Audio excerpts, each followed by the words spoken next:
Muy buenas noches. Otro programa de Primer Plano y empieza con el tema de movimientos sociales, porque los movimientos sociales son vivos, maduran, tienen etapas de mucha tranquilidad y súbitamente explosiones de energía y hasta de violencia. Y en ese sentido, me parece que lo que estamos viendo en la Ciudad de México en los últimos días es una sacudida y un recordatorio de todo lo mucho que falta por hacer en este país. Porque uno de los grupos más maltratados y golpeados es el de las mujeres y sobre todo las jóvenes, sin empleo, sin acceso a buena educación, acosadas, violadas, asesinadas, y durante años estuvieron protestando de manera pacífica y exigiendo que se les atendiera y que se declarara un territorio de feminicidio para poder tener ciertos atención, y fueron ignoradas, esa es la verdad, hasta que salen a las calles para demostrar que hay una renovación en los liderazgos, en los métodos de lucha, porque algunos grupos de ellas, no todos, deciden utilizar la violencia contra los edificios públicos o privados para expresar su rabia. En ese sentido, la reacción del gobierno de la Ciudad de México fue errática. Primero descalificó y negó, y luego corrigió y rectificó y empezó a aceptar que tiene que haber un diálogo con ellas. Pero en todo caso, en el trasfondo está la necesidad de que en este México de la Cuarta Transformación, quienes ahora tienen el poder entiendan que hay grupos que no están satisfechos con las políticas existentes, que se sienten excluidos, que se sienten abandonados, y uno de esos grupos es el del movimiento feminista joven. Sí, yo creo que fue absolutamente apabullante, no solamente lo que ocurrió el viernes, sino lo que ocurrió en los últimos 10 días, y es que había datos absolutamente claros, como diría Perogrullo, las cosas ocurren hasta que ocurren. El Colegio de México, varias instituciones dieron a conocer información muy precisa del nivel de acoso que tienen las mujeres en la capital.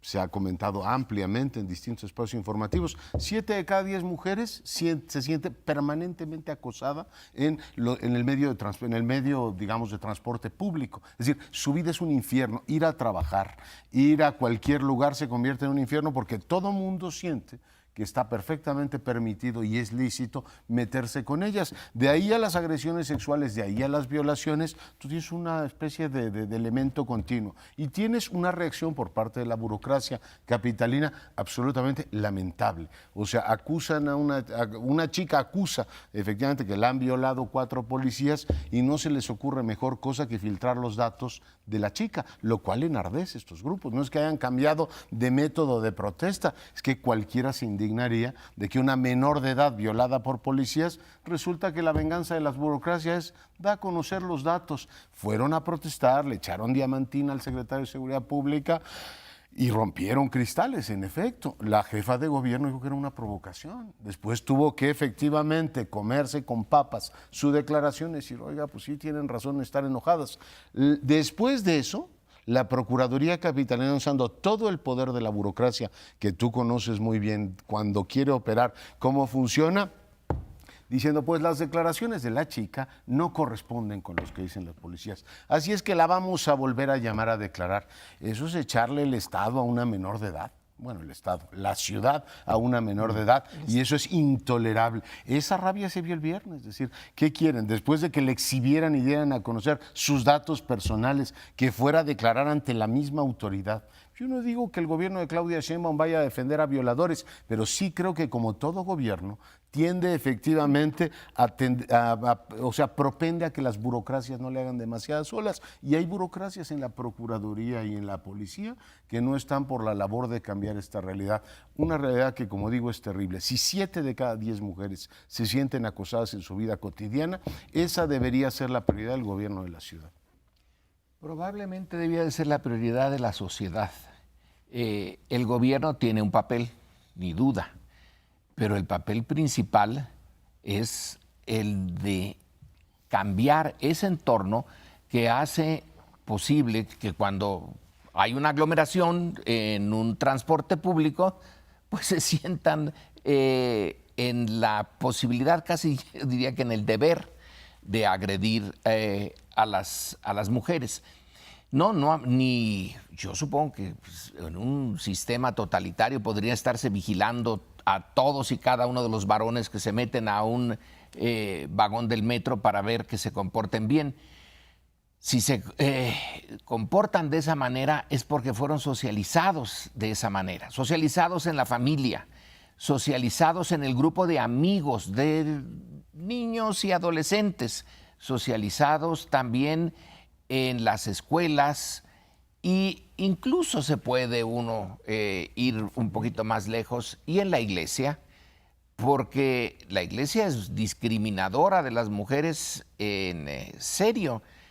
Hubo tiempos, hace varios milenios, en que había sacerdotisas y ahora en la Iglesia Católica no las hay. Bueno, todo este entorno, todo el entorno, es el que tiene que cambiar. El gobierno puede ser la cabeza o el que encabece, el que insista, el que vocee el cambio y tome medidas para detener esta ola de violencia. Pero la razón última está en la sociedad en su conjunto, es decir, todos tenemos que estar participando tanto del enojo como del remedio, en este caso de las mujeres. Yo estoy de acuerdo con esto que señalas, Lorenzo, porque el problema fundamental es un problema de cultura, de valoración de las personas, es un problema de estructuras. Si vemos los datos de empleo, bueno, pues las mujeres tienen menos empleo que los hombres y ganan menos por las mismas tareas, violando la Constitución, entre otras cosas, que dice que a salario igual, a trabajo igual, salario igual. Pero pues esto es falso. Y lo vemos en la educación, en las universidades muy patentemente. Hubo durante mucho tiempo carreras que eran exclusivamente para mujeres, que jugaban papeles secundarios o papeles menores, literatura, sí, en fin, psicología, filosofía. Pero las grandes carreras, ingeniería, no había una sola mujer. En derecho empezaron a entrar, en medicina un poco más. Pero si vamos viendo distintos rasgos, vivimos una sociedad machista, como ha dicho muy acertadamente y creo que con una voz muy clara el ministro presidente de la Suprema Corte de Justicia, que acaba de hacer unas declaraciones sobre la cultura machista muy fuertes, muy bien fundadas, muy bien argumentadas. Entonces, bueno, pues estamos ante esta situación por la cual las mujeres jóvenes, sobre todo, protestan, pero también muchas adultas. Había un buen número de mujeres adultas en las marchas. Era una marcha multitudinaria, a diferencia de otras también de protestas femeninas que eran menores en tamaño, ¿no? Las dimensiones de esta fueron muy grandes. Ahora, sí hay un asunto que es muy grave, que es el de la violencia abierta, que no tiene que ver con la represión. Y ahí hay una gran discusión que yo creo que vale la pena tener presente, y es cuando alguien comete un delito flagrante, hay que detenerlo. Y estaba la policía alrededor y entró una persona, no sé si era hombre o mujer, tenía una gorra, y da un golpe con algo que tenía en la mano, que debe haber sido un tubo, y tumba a un periodista que estaba haciendo... Era un hombre. Era un hombre, pero bueno, yo no lo sé. Era un varón. Bueno, era un varón, pero entra otro y le pega y lo tumba en un golpe que fue feroz. Y eso sí tendrían que... Una cosa es que las fuerzas del orden no repriman, que es cuando se... Y otra cosa es que ante delitos flagrantes que se cometen, no intervengan, ¿no? Bueno, ahí metes una variante enredadísima, las inhibiciones del Estado para usar la fuerza, que es un trauma que viene desde el 68 y la Guerra Sucia. No me quiero meter en eso, pero es un buen tema. Hay ahí todo un desequilibrio, desajuste. Pero en todo caso, este movimiento, las feministas siempre han estado a la vanguardia de las luchas en México. Incluso antes que otros, que el movimiento de derechos humanos, por ejemplo, las feministas ya estaban reivindicando sus causas muy particulares. Y en ese sentido me pregunto y propongo como hipótesis si no estaremos viendo el otoño cuando terminaron las treguas a la 4T. En otras palabras, hay movimientos sociales en diferentes partes del país que se sienten inconformes, con razón, por no haber sido atendidos como ellos esperaban por el gobierno de Andrés Manuel López Obrador. Y en ese sentido, tal vez lo que estamos viendo con las feministas pueda replicarse de otra manera y con otras expresiones. Los familiares de víctimas de desaparición, por ejemplo, son colectivos inconformes. Las comunidades afectadas por la minoría y la depredación del medio ambiente, y los pueblos originarios, en particular el zapatismo, que está agazapado en Chiapas, pero en mi opinión hay indicios de que tal vez pronto empiece a expresarse, porque son movimientos que no solo se sienten desatendidos, sino algunos de ellos, como los zapatistas, se sienten agredidos por proyectos como el del Tren Maya. Lo que estoy planteando, en otras palabras, es si lo que estamos viendo con el feminismo de nueva cara, o el nuevo feminismo, para distinguirlo del anterior, más legalista, en fin, es el final de las treguas.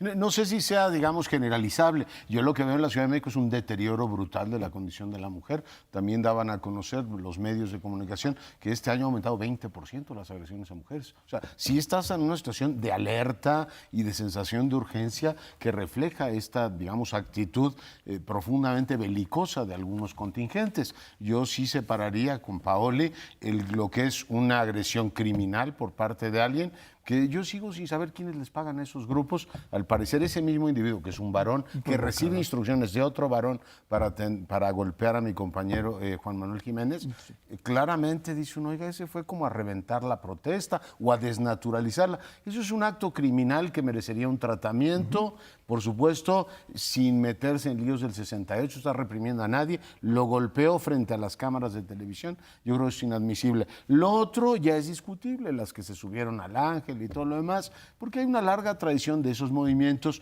Hoy son gobierno, por ejemplo, el presidente de la Comisión de Hacienda pues entró a caballo al Congreso. No mal tendrían efectivamente ellos, o buena parte de los que hoy ocupan cargos dirigentes en Secretaría de Educación, pues también en su momento participaron de ese tipo de protestas. Entiendo que ahí se enreden, pero en el tema de Juan Manuel, pues digo, yo creo que debería estar claro que la autoridad es una agresión más a los periodistas, que lo que estaban haciendo era informar de lo que había ocurrido. Sí. Y yo, pues como digo, creo que tienen toda la razón las mujeres. Yo estoy completamente solidario con ellas. Cuando las oigo y me dicen que salir a las calles de esta ciudad, que se cuenta todas estas historias de que tenemos los derechos y somos la capital más evolucionada del mundo. Somos una capital en donde todavía buena parte de nuestros compatriotas se comportan como semisalvajes. Y bueno, sí es verdad que tenemos que cambiar como sociedad, pero el gobierno tiene muchos recursos para empezar a señalar que esas conductas son inadmisibles. Tiene algunos recursos, muchos yo no lo sé, pero en fin, dejemos eso de lado. La raíz de esto está en nosotros, en el conjunto de los mexicanos. Ahora, esta agresión al periodista, un argumento, ¿por qué no mandaron puras periodistas mujeres? Sabiendo a dónde mandaban, es como si tú en una protesta de afroamericanos mandas periodistas blancos. Bueno, estás poniendo de manera indirecta una provocación. Lo mejor sería que mandaras periodistas que se quedaran como parte de la masa protestante. ¿Para qué mandaron periodistas hombres? Pero en fin, yo creo que la elección ya queda clara y no los van a volver a mandar. Pues tendremos que esperar a la respuesta porque se nos acabó el tiempo. Regresamos. Bueno, pues Morena enfrenta como partido gobernante un desafío en dos frentes en estos días. Empecemos por el más reciente, la disputa por la presidencia del Senado, que ha terminado en una pues muy poco afortunada, digamos, situación entre el presidente saliente del Senado, Martí Batres, y el coordinador de los senadores, Ricardo Monreal, quien utilizó una serie de tácticas, digamos, parlamentarias para organizar un padrón de senadores favorable a la tesis que él quería, es decir, que se fuera Martí Batres. En pocas palabras, además de convocar a los senadores de Morena, decidió ampliar la membresía a los senadores del PES, de tal manera que se abriera, pues, por lo menos la interrogante de qué hubiese pasado si los del PES no hubiesen votado, si se hubiese mantenido la tesis de Martí Batres o la tesis de Ricardo Monreal. En todo caso, lo que dice Martí Batres es cierto. ¿Y por qué no invitó a los del PT? O sea, si todos formamos parte de la misma familia y de pronto hay esta súbita voluntad de consultar a todos los ciudadanos. El caso es que Martí Batres ya no será presidente del Senado y ha hecho declaraciones esta tarde duras sobre la personalidad de Ricardo Monreal, que se va afirmando como una de las, digamos, figuras más importantes desde el punto de vista político del partido de Morena, que es más que un partido, un movimiento. Queda ahí, pues, ese elemento. Y el segundo plano es qué va a ocurrir con la dirigencia del partido. Se abrió, por supuesto, la convocatoria y a partir de ahora viene una disputa entre, pues, el coordinador de los diputados, que es Mario Delgado, un hombre mucho más cercano a Marcelo Ebrard, que es otra de las grandes figuras que se perfila en el universo de Morena, como figuras, digamos, autónomas con gran peso político. Está Jacob Polevsky, está Berta Luján, una mujer también muy cercana al presidente de la República. Y bueno, pues el frente está abierto. Se han, por supuesto, dicho cosas muy duras. Monreal tiene, por supuesto, su alfil también en este juego. Se han dicho cosas muy duras sobre la convocatoria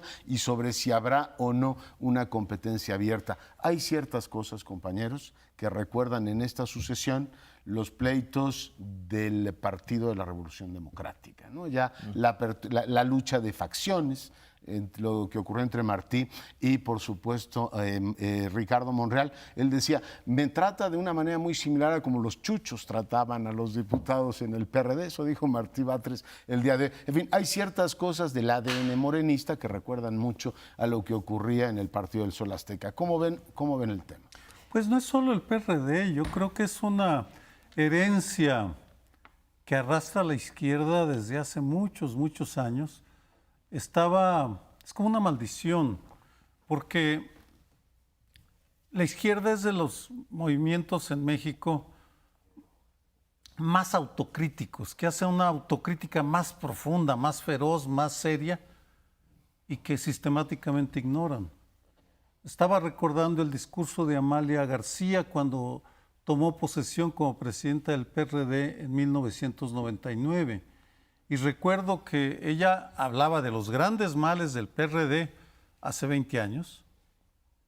Tribus, disputa por los cargos, el sometimiento al líder carismático y la ausencia de debate ideológico. Si uno revisa lo que está pasando en estos días, tanto en el partido como en la Cámara de Senadores, estamos viendo reaparición de lo mismo. No se llaman tribus, pues son naciones. La nación Ebrard, la nación Monreal, la nación Polensky, la nación Fisgón. La disputa por los cargos tiene una ferocidad idéntica. Vamos, ¿en dónde está el argumento ideológico de Martí Batres, a quien respeto y me parece un buen militante, pero cuál es el argumento ideológico que lo hace merecedor de seguir siendo presidente del Senado? Salvo el querer seguir siendo presidente del Senado, solamente. Eso no es ideológico. Y luego el tema del carisma, si uno compara, hay una tesis en el Colegio de México de muy buena comparando al PRD y al PT brasileño, mientras en Brasil sí procesaron el carisma de Lula en beneficio del partido, razonablemente, podemos decir ahora, en México seguimos viendo cómo el partido Morena está sin saber cómo manejar el liderazgo carismático de López Obrador. E insisto, finalmente, la ausencia de debate ideológico, revisando la pelea por la escuela de cuadros entre el Fisgón, Ackerman, Pedro Miguel, Paco Ignacio Tayo y Polensky, bueno, se disputan los recursos. pero no las tesis fundamentales de para qué, cuáles son los cuadros. Entonces, ojalá realmente logren resolverlo porque está sobrediagnosticado ese problema que arrastra a la izquierda. Bueno, no solo a la izquierda, pero vamos, me quedo en la izquierda. Bueno, yo quisiera plantear 2 puntos. El primero es qué tan tempranamente se está metiendo la sucesión presidencial en estos primeros 9 meses de gobierno. Porque estas disputas están detrás de ellas la disputa por quién es el personaje principal que se enfila como posible sucesor.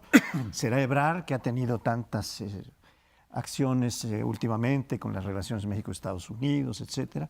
¿Será Ricardo Monreal, que desde hace mucho tiempo quiere, incluso quiso competir con López Obrador hasta que vio que era imposible y dijo, no, pues voy a apoyar a él, y quería el Distrito Federal o la Ciudad de México? Esa sería una de las cuestiones. La otra es que Morena no acaba de ser fundamentalmente un partido. Es partido en algunos rasgos, pero en general sigue siendo, creo que lo decía Sergio hace un momento, un movimiento. Un movimiento que no se ciña a las reglas, que tiene poca institucionalización, que no tiene disciplina. La disciplina de partido no existe en Morena para nada, ¿no? Y estamos viendo no solo a los militantes del partido, sino a algunos que sin serlo, pues tienen un papel fundamental en la política actual, que es el caso de Romo. Pues no es miembro de Morena, pero es el jefe de asesores, el coordinador de la presidencia, de la oficina de la presidencia. Y ahí está una confrontación que sí tiene algunos elementos ideológicos, aunque hay de intereses el apoyo fundamental a la diferencia, ¿no? Entre Paco Ignacio Taibo y Romo. Pero el papel de lo ideológico es menor, en eso estaríamos de acuerdo, pero existen algunos rasgos, algunos jalones. Y ahora estamos viendo cómo se disputan el partido, y hay un personaje que es muy interesante porque efectivamente, Mario Delgado, que ya mencionabas, porque efectivamente fue gente de Marcelo Ebrard.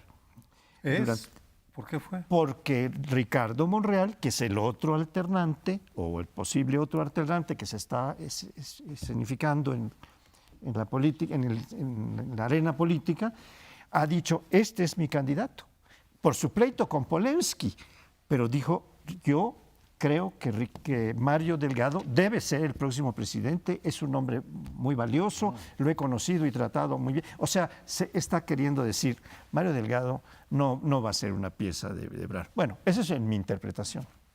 Quizá el punto que tocaste no lo podamos desarrollar plenamente, pero es interesante.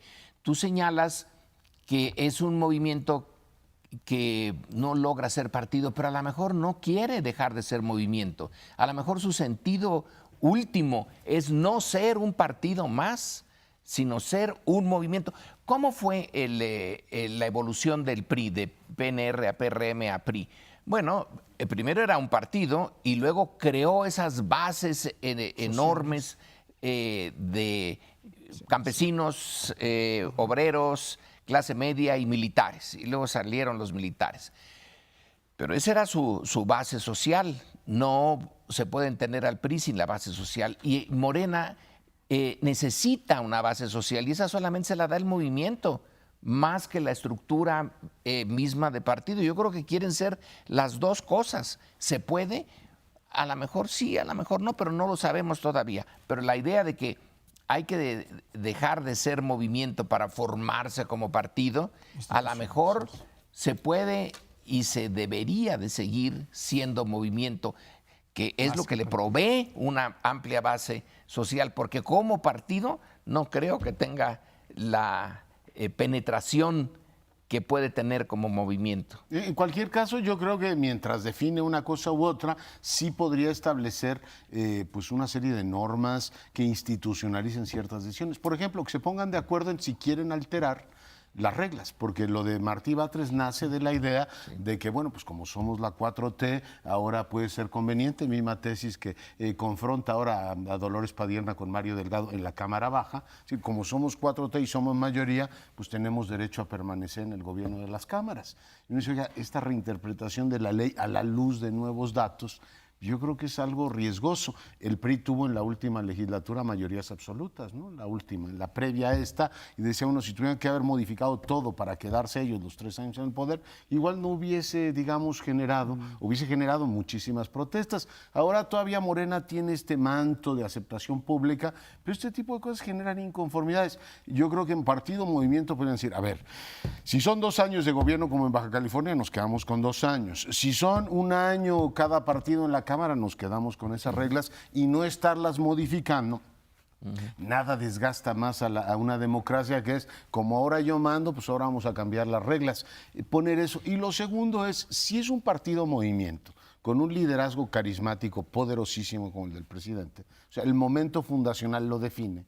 Yo creo que claramente el presidente tendría, de una manera civilina quizá, que decir, a ver, las reglas del partido son estas. A lo mejor a él también le conviene que estén jugando y haya todos estos choques. Pero digo, yo creo que a estas alturas a nadie se le oculta que si antes el presidente del PRI salía de Los Pinos, ahora cambió de dirección y el presidente de Morena saldrá de Palacio Nacional. O sea, no variará demasiado. Y esa regla fundamental, yo creo que las tribus, los grupos, las naciones o las facciones las deberían tener claras. Y yo creo que eso institucionaliza. A mí no me asusta que tengamos un partido personal. Si es un partido, digamos, donde el líder pesa tanto, él va fijando las reglas y estos choques brutales que en este caso pues tienen este elemento sonoro, digo, a los analistas políticos nos divierten, pero sí genera desgaste, porque Martí Batres habla de otra época, de la antidemocracia, y uno dice, oiga, entonces ¿es antidemocracia cada vez que pierden ustedes? Una reflexión, intentaré ser muy rápida para dejarte tiempo. Sí creo importante el aspecto, la discusión conceptual, programática, porque estamos inmersos en un cambio de paradigma universal. No hay discusión política ni en Morena, ni en el ámbito, ni en los partidos, soberanía digital. Uno de los grandes temas. La cuestión femenina, cambio climático, migraciones y Estados Unidos. ¿En dónde están las discusiones de fondo? Creo que sí es importante, no solo para los partidos o para el movimiento, sino para orientar pues orientarnos en un momento extraordinariamente complicado en la historia de la humanidad. Nos estamos comiendo el planeta y ¿en dónde está la reacción? Bueno, yo creo que es muy importante esto que planteabas, Lorenzo, pero es una discusión para la que ya no nos alcanza el tiempo.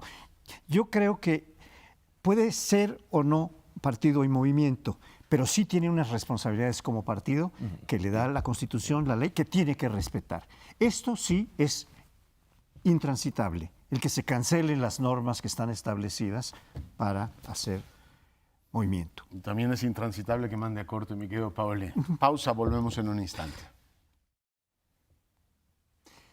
Vamos a tratar ahora el tema de la aprehensión y encarcelamiento de Rosario Robles, a la que se le imputa una estafa de muchos miles o participación o encubrimiento que lleva a una estafa muy amplia de más de 5,000 millones de pesos aparentemente.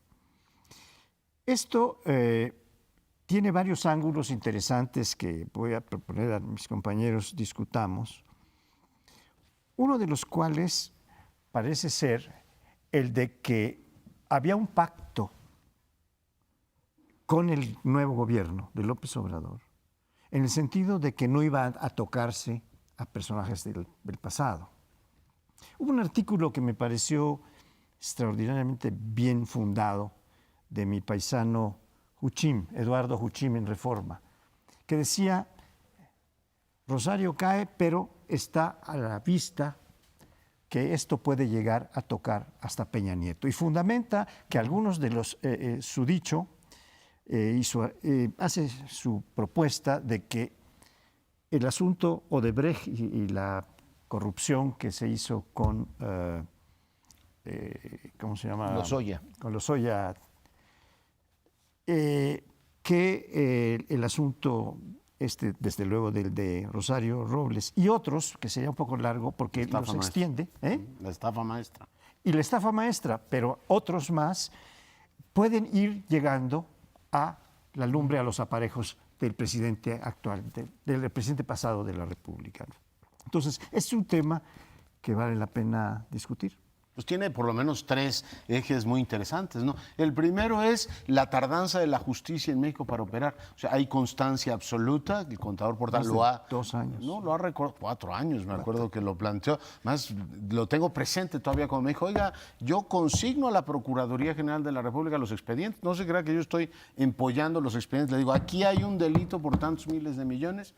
Y la Procuraduría pues, estaba preocupada por perseguir a Ricardo Anaya y a otras cosas. Ese tema nunca lo trató. Y yo celebro que esta Procuraduría o esta Fiscalía retome el tema y diga, a ver, lo que no puede ser es que la auditoría nos nutra de expedientes, desfalquen al país año tras año, en la que participan Rosario Robles, Emilio Cebadúa y toda la estructura de rectores que tendrían que averiguar, porque el dinero todavía no sabemos dónde está, y aquí no pase nada y todos hagamos con que, mire, es que en México llueve, sabe usted, y entonces por eso no perseguimos la estafa maestra. ¿Qué tendrá que ver una cosa con otra? Lo segundo es que, bueno, pues al mismo tiempo que ocurre esto, empieza a operar una red que me recuerda mucho al Conde de Montecristo, ¿no? Muchos años después, desde su celda en el castillo de If, empieza a tramar una venganza y 16 años después cae Collado, cae Rosario Robles, y hay una orden de aprehensión que de manera diligente la Fiscalía de México cumplimenta o pide que se cumplimente en Argentina. Entonces es estafa maestra más el tema de los videoescándalos que regresa a la escena. Queda como pregunta. Y lo tercero, no sé si es casualidad o no, pero me parece es una pésima idea que un sobrino de Dolores Padierna sea el juez de control. En todo caso, si le tocó por el azar, él pudo haber dicho, ¿saben qué? Pues este es un tema muy delicado y una de las señoras que ha sido afectada y uno de los señores que ha sido afectado es mi tío político y la otra es mi tía carnal. Por tanto, sí había elementos como para pensar en que se pudo haber excusado. Y algo que estaba, pero cantadito para que se procesara, porque como digo, los expedientes llevan muchísimos años ahí, le meten este elemento que a mi juicio lo enturbia. Hay 2 puntos. Uno se relaciona con lo que planteabas, Paolo y Bolio, de el cerco a Enrique Peña Nieto. Me parece que ya ahora tenemos 3 candidatos a ser los que se acogen al sistema de testigos protegidos para poder declarar en contra de Enrique Peña Nieto. Emilio Lozoya ya amenazó con un video, sigue sin salir. Javier Duarte, que según Reforma el día de hoy dice, pues yo declaro que yo di dinero a la campaña, pero sí, me dan impunidad, rebajan. bueno, por supuesto. Me rebajan la. Por supuesto. Y Rosario Robles, que hasta ahora no ha reaccionado al castigo de la prisión, que, hijo, es dura la cárcel para cualquiera, las cárceles mexicanas. Me refiero a un ángulo que ha sido menos tocado y que me parece igualmente importante. La sanción social que deben recibir las universidades públicas que se prestaron a este saqueo de los bienes de la nación. Me parece indispensable que se empiece a llamar a cuentas a las diferentes universidades y cada una deberá explicarse. Hay un caso muy ilustrativo de lo que es la sanción social. Francis Ford Coppola, el famoso director italo-estadounidense, había sido contratado por la Universidad Autónoma de Hidalgo para ir a dar una conferencia, pagada por supuesto y cobrada en Hidalgo, y ya estaba todo programado 48 horas antes, ante la oleada de las críticas en redes sociales porque iba a asistir a una universidad que estaba siendo acusada de corrupción, decide cancelar diciendo no voy por este motivo. Yo no sabía eso. Hasta que se aclare con precisión si es cierto o no es cierto. La Sosa Nostra. No quiero, no vayan a demandar a tu compadre, que en paz descanse. Recuerdo la demanda que le echaron al pobre Granados Chapa. Pero a lo que voy es, me parece que tenemos que también bajar la mirada y ver a los cómplices en instituciones públicas, porque me parece que es doblemente ofensivo que una institución encargada de formar a los jóvenes se prostituya éticamente y ahora pues estén quebradas financieramente buscando cómo salir de un enredo, porque por un 10% de comisión, aceptaron ser los canales para recibir y entregar los más de 5,000 millones de pesos. Yo diría que no debe de ser solo sanción moral, sino sanción en serio, a fondo. Las universidades, según las encuestas de opinión, varias en los últimos años, son de esas instituciones, universidades, o sea, sí en general, que el público mexicano tiene como aceptables, no que sean 100% preferidas por ese público, pero tener el 70 o el 80% de la aceptación, que es lo que las encuestas nos dicen, es enorme. Teniendo esta legitimidad, estas universidades que hay que reconocerlo son las universidades más bien pequeñas, institutos tecnológicos de los estados, no es la UNAM, no es la UAM y no es el Politécnico. Esas no entraron, son universidades que están un tanto al margen, y las universidades en los estados son casi siempre un área de control político de los gobernadores. Y los rectores no son rectores porque por su sapiencia y las investigaciones que hayan hecho, sino por sus relaciones políticas. Entonces, en la estafa maestra se tomó el eslabón más débil de la cadena universitaria. Sobre él se fueron y le dan un mal nombre a toda la estructura universitaria. Y no es justo eso. Entonces, creo que además de sanción moral, se requiere una sanción real a estas pequeños áreas feudales de los rectores y de los caciques locales, que con ese 10%, si son 5,000 o 7,000 millones, que puede ser el otro, si tú le das un 10%, haces ahí una pequeña fortuna. Así que las universidades no son el tema, son ciertas universidades ligadas al poder político de los estados. Sí, porque hablabas de caciques que ponen rectores, pero los gobernadores también. Y aquí hay un punto en el que yo quisiera, no contravenirte, pero sí recordarte que si bien no son la UNAM, el Politécnico y la UAM las involucradas, la Universidad del Estado de México, que es una de las más grandes y más fuertes, es de las más seriamente involucradas y nodadas en este delito que se está investigando. Pero el que sea grande no quiere decir que sea una universidad pero es reconocida. una universidad importante en la cual el gobernador, pero otra vez volvemos a que pueden estar llegando de diversas maneras al expresidente Peña Nieto, que debe haber puesto a este rector, que fue el responsable de una buena parte de la estafa maestra, y no las pequeñas universidades que les dieron mucho menos recursos que a la Universidad del Estado de México. Entonces yo creo que ahí... Fue la primera señalada, el auditor superior, la primera que señaló fue a la UAM, pero yo creo que el jefe del Estado, el Andrés Manuel López Obrador, tiene razón cuando dice, a ver, todas estas cosas no pudieron haber ocurrido sin que lo supiera el expresidente. Pero el presidente es el hombre mejor informado del país.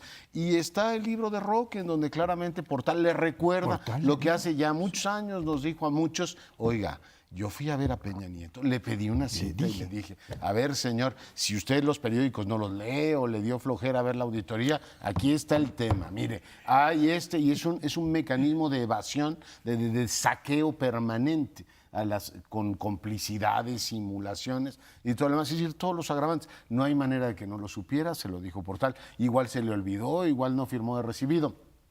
Yo creo que no hay manera de que eluda, en este caso, la responsabilidad. Tendrá que ir a declarar de la manera en que declare un ex jefe de Estado, pero bueno, es un asunto que todavía veremos, porque hay este ánimo todavía de no perseguir, ha dicho el presidente, ¿no? Una pregunta, ¿sí o no? ¿Veremos a Peña Nieto declarar ante un juez? Yo digo que sí. Está protegido por la Constitución por un año. Ah, bueno. El año va a vencer pronto. Tengo mis dudas, porque debió de haberse protegido muy bien. Debe de tener legalmente... Se acaban de meter a la cárcel a su abogado, Lorenzo. Sí, Collado. pero Y a su operadora. Bueno, yo me quedé en minoría. Yo voto porque sí Ya Sí, estamos a la creo mitad. que lo van a llamar a declarar, no que lo vayan a encarcelar, esa es otra historia. tampoco, no, yo Pero que lo tampoco. van a llamar a declarar. Encarcelar, ¿no? Dijiste declarar, ¿no? A declarar, sí, a sí, declarar. llamar a declarar. Bueno, veremos pronto si lo llaman a declarar o no, pero nos tenemos que ir a un siguiente bloque. Espérenos unos segundos. Pues bien, vamos a concluir esta noche con el Mediterráneo. Y no es que vayamos a recordar a Serrat, sino que en ese Mediterráneo hay un barco español, aunque el nombre está en inglés, Open Arms, que tiene a un grupo de rescatados en el Mediterráneo que nadie quiere recibirlos en Europa y ni modo de devolverlos a Libia, porque ahí termina su historia. Pero lo importante, lo interesante, lo dramático, es que Europa, este pedazo del planeta civilizadísimo, que se nos ha puesto en muchas ocasiones como ejemplo, tanto en la cultura como en la ética, las artes, etcétera, se niega a recibir a estos migrantes, en particular Italia, porque ya está la derecha europea, pero tan cerrada como Trump. Entonces, estas áreas tan desarrolladas del mundo, Estados Unidos, la Europa occidental, tan egoístas. La canciller de Alemania, Angela Merkel, durante un momento se abrió y les abrió los brazos a los migrantes. El precio que pagó es enorme porque se le echó encima su propia sociedad, una parte importante de su sociedad. Bueno, entonces, ¿qué se hace con estos migrantes? ¿Qué es lo que quiere Europa? ¿Qué es lo que quiere Trump? Y ya no me extiendo más. Hay un buen reportaje en un periódico norteamericano, yo no recuerdo si es el New York Times o el Washington Post, en donde están un grupo de mujeres en una tumba, unas mujeres hondureñas, y la esencia del reportaje es decir, las están matando por ser mujeres. No pueden volver a Honduras, o vuelven así como esta señora. Es un problema de humanidad y un problema de egoísmo nacional. Ahí está el tema. Y un problema de agotamiento para las respuestas, porque tú hablas de Europa y con toda la razón, y fue lamentable, pero muy claro ver cómo los países escandinavos, es decir, países con una tradición humanitaria indudable, empezaban a cerrarle la puerta a los migrantes. ¿Pero qué pasa en México? Es exactamente lo mismo que pasa en Europa, lo hemos visto este año, en un viraje sorprendente del gobierno de López Obrador, de simplemente decir, aceptamos la tesis del presidente de Estados Unidos y vamos a convertirnos en la frontera de Estados Unidos en el sur. Para contener. No voy a... habría razones, hay críticos muy feroces dentro incluso de Morena, como Porfirio Muñoz Ledo, que ha sido la voz más estridente en contra de esta claudicación frente a Estados Unidos, pero tal vez lo más preocupante es que ni en Europa ni en esta región se esté dando una discusión a fondo sobre las fórmulas que podría haber para enfrentar el problema. Doy solo un ejemplo. Estamos ante una migración causada por grupos privados, por carteles del crimen organizado, que en buena medida provocan, no solamente también las causas económicas, pero en buena medida es la violencia criminal. Y sin embargo, ni Estados Unidos ni México lo incorporan como parte de un paquete de combate al crimen organizado. ACNUR, el Alto Comisionado de Naciones Unidas para Refugiados, apenas en 2014 en Brasil, en la llamada Declaración de Brasil, acepta que el hecho de que grupos criminales provoquen el éxodo, el desplazamiento, que también es en el Mediterráneo, es muy parecido, curiosamente, también hay grupos criminales, puede ser motivo para conceder refugio. pero es una declaración, no ha sido aceptado por ningún gobierno. Es decir, estamos ante, es como el cambio climático. Lo comparo al cambio climático, la También hay soberanía desplazados digital. climáticos. Sí, que no hay deseo de una discusión global porque las lecturas son radicalmente diferentes sobre la forma de enfrentarlo. Para Estados Unidos basta con mantenerlos fuera, para Salvini en Europa con que no lleguen a sus costas y que se hundan en el, Sí, porque en el es el Mediterráneo. clásico juego este en el que qué bueno que Europa los abra y que sean generosos y todo lo demás, nosotros no podemos. Y entra el juego este que en Estados Unidos y en Italia funciona de maravilla. Por cierto, es el mismo actor el que ha tejido ese discurso que hoy Salvini aprovecha a todo vapor porque quiere elecciones y quiere volver a ganar. No podemos, tenemos que defender Italia. Aquí en México, la última encuesta del Financiero dice que el 72% de los compatriotas, o sea, más que los que apoyan al presidente, son contrarios a que México apoye a Centroamérica con dinero. Para mí es una sorpresa. Yo, por supuesto, me ubico en la minoría.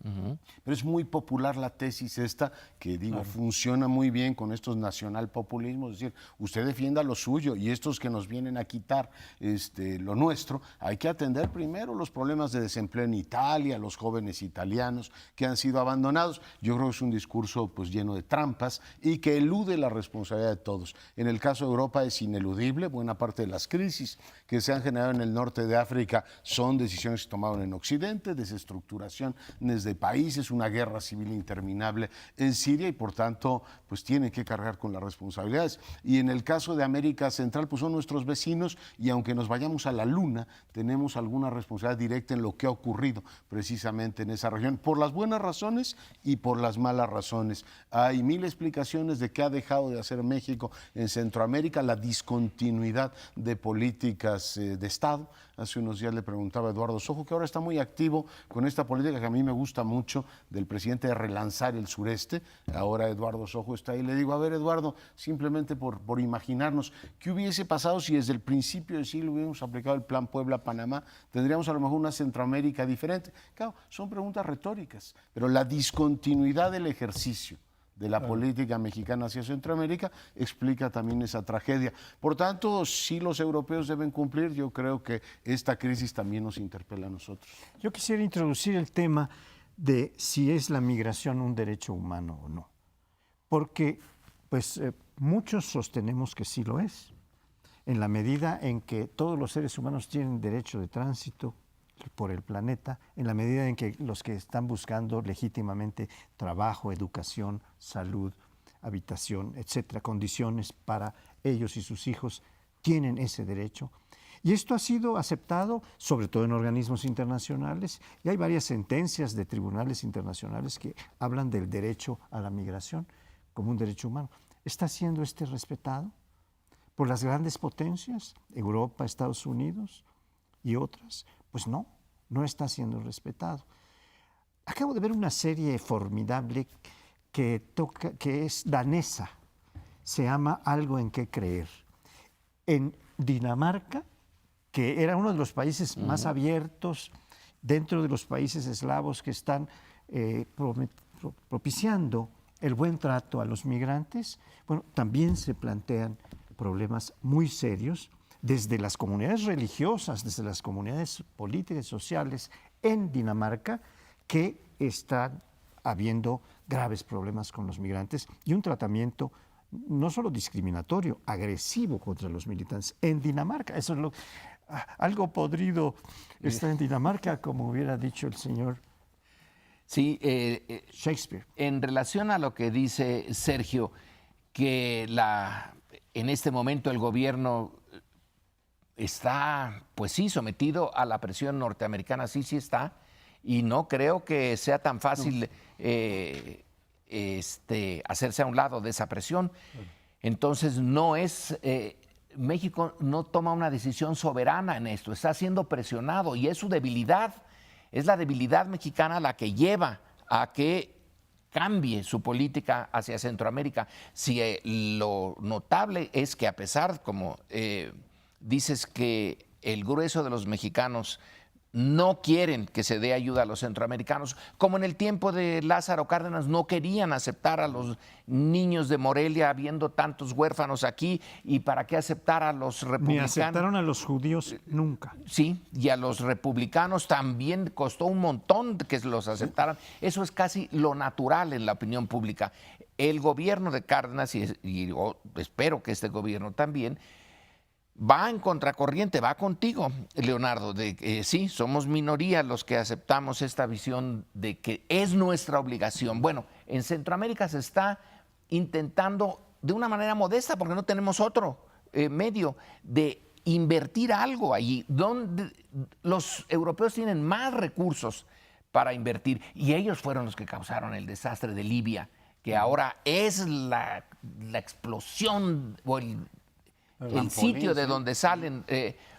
Ellos se metieron, ellos, y no son responsables. Nosotros estamos en la presión con la presión norteamericana encima. No somos en ese sentido enteramente soberanos, y eso es producto de nuestra debilidad histórica, y ahí ya nos metemos en muchos problemas. Pero nos tenemos que ir, este programa se acabó. Los esperamos la semana entrante.